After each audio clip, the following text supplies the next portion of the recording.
తీరం చేరేలోగానే ఏ తీరవును. నమస్కారం మాస్టారు. పిల్లలు, ఈ ప్రశ్నకి మీలో ఎవరు సమాధానం ఇస్తారు? నేను చెప్తాను మాస్టారు. భీమరావు, ఆగిపో.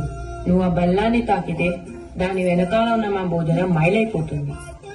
నువ్వు కూర్చో. నువ్వు వెళ్ళి రాయి భీమరావు.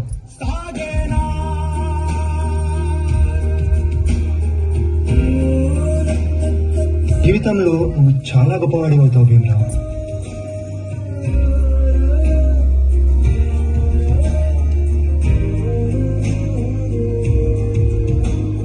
నీ వల్ల మా భోజనం మైలైపోయింది. ఇది కూడా నువ్వు పెట్టిను. సిక్కుముళ్ళు నప్పి రంగులీనుతున్న లోకమంటే పెద్ద నాటకమే, తెలియకనే సాగే కథనం. నీవు పెట్టుకున్న నమ్మకాలు అన్ని పక్క దారి బట్టి పోతుంటే కంచికి నీ కథలే దూరం. నీ సేతుల్లో ఉంది, సేతల్లో చూపించి ఎదురేగి సాగాలిగా. నీ పేరంలో తేలాలంటే నువ్వెదురు చూడాలిగా. చాలా దాహంగా ఉంది. తాగడానికి మంచినీళ్ళు ఇస్తారా? నీలాంటి వాళ్ళకి అదిగో ఆ మురికి నీళ్ళే, వెళ్ళి తాగు.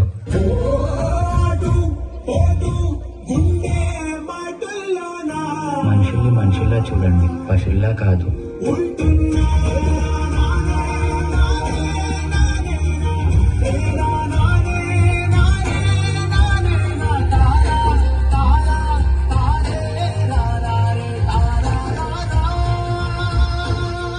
నువ్వు ఎవరికీ తల వంచకూడదు. నీ చదువు నీ మార్గం కావాలి. విజ్ఞానమే నీ ధనం కావాలి. నీ వాళ్ళ కోసం నువ్వు ఒక దీపంలా నిలవాలి. నీ కృషి, పట్టుదల, దీక్ష మన భారతానికి రాజ్యాంగం కావాలి. ఇప్పటి నుంచి నీ ఇంటి పేరు నా ఇంటి పేరు అవ్వాలి. అందరూ నిన్ను అంబేద్కర్ అని పిలవాలి. సరేనా భీమరావు?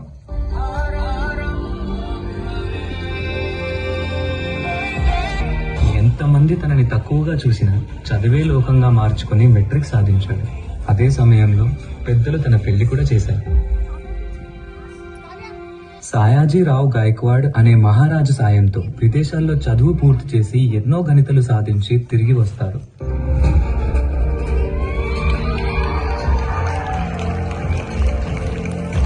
బాబా, ఇన్ని సంవత్సరాలు గడిచిన ప్రజలు మారలేదు, మారలేదు. ఎలాగైతే మా తలరాతలు మార్చే దేవుడివి నువ్వే కావాలి బాబా.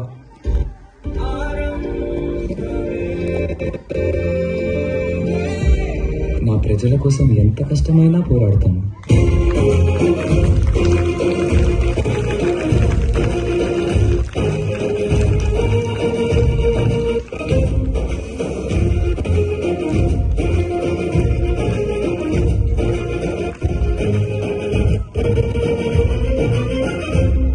భారత రాజ్యాంగం యొక్క మూసాయుధ కమిటీ అధ్యక్షుడిగా మిమ్మల్ని ఎన్నుకో మాకు చాలా ఉంది.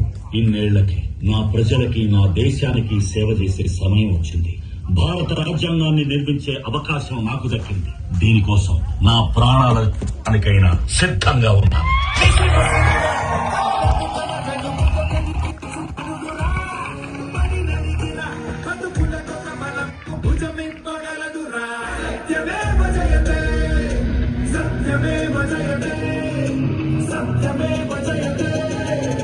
అంబేద్కర్ ని ఒక ప్రాంతానికో, ఒక కులానికో, ఒక మతానికో పరిమితం చేయలేం. ఎందుకంటే ప్రతి భారతీయుడి గుండెపై చెరగని ముద్ర వేసిన మహనీయుడు ఆయన. అందరి కలలు కన్నది ఆయన కలం. బడుగుల కోసం ధ్వనించింది ఆయన గళం. భారతదేశంలో రాజ్యాంగం ఉన్నంత వరకు ఆయన మన మధ్య బతికే ఉంటాడు.